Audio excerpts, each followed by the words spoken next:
વલસાડમાં છેલ્લા 4 દિવસથી પડી રહેલા ભારે વરસાદને કારણે નેશનલ હાઈવે 48 બિસ્માર બની ગયો છે, જેને કારણે હાઈવે પરથી પસાર થતા વાહન ચાલકો ભારે મુશ્કેલીનો સામનો કરી રહ્યા છે. જોકે આ સમસ્યાને ધ્યાનમાં લઈને લોકસભાના સાંસદ ધવલ પટેલ અને ધારાસભ્ય ભરત પટેલે સ્થળ મુલાકાત લીધી હતી. કરમબેલા બ્રિજ પર 8 ફૂટ પહોળો ખાડો અને શુગર ફેક્ટરી બ્રિજ પરના ખાડાઓ સહિત હાઈવે પર કુલ 11 સ્પોટની ઓળખ કરવામાં આવી છે. કોન્ટ્રાક્ટરને આ તમામ સ્થળોએ 1 સપ્તાહમાં મરામતનું કામ પૂર્ણ કરવા સૂચના આપવામાં આવી છે.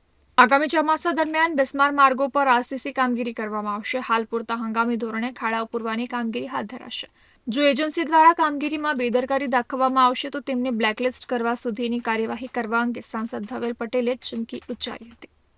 નેશનલ હાઈવે ઓથોરિટી ઓફ ઇન્ડિયાએ જે કામગીરી જેટલી કરવાની હતી એ કામગીરી નથી, અમારી અપેક્ષા પ્રમાણે નથી થઈ. એના લીધે રોડ બિસ્માર હાલતમાં છે ને સરસ રીતે કામગીરી થાય એના માટે હું અને ધારાસભ્યશ્રી પોતે સ્થળ પર આવા જેટલા સ્પોટ મેં આઈડેન્ટિફાઈ કરી પોતે સ્થળ પર ગયા છે. તંત્રને અને નેશનલ હાઈવે ઓથોરિટીના અધિકારીને પણ અહીંયા તલબ કર્યા છે. જલ્દીથી જલ્દી આ રસ્તા સરસ થઈ જાય અને એની સાથે સાથે જ્યાં જ્યાં પાણીનો ઘેરાવ થાય છે એવા સ્પોટ પણ આઈડેન્ટિફાઈ કરીને આપ્યા છે એમને. એનો પણ નિકાલ થાય એના માટે પૂરો પ્રયાસ કરી અને આપણા લોકોને કોઈ પણ જાતની અગવડતા ના પડે એના માટે સહિયારો પ્રયાસ અમે બધા મળીને કરીએ.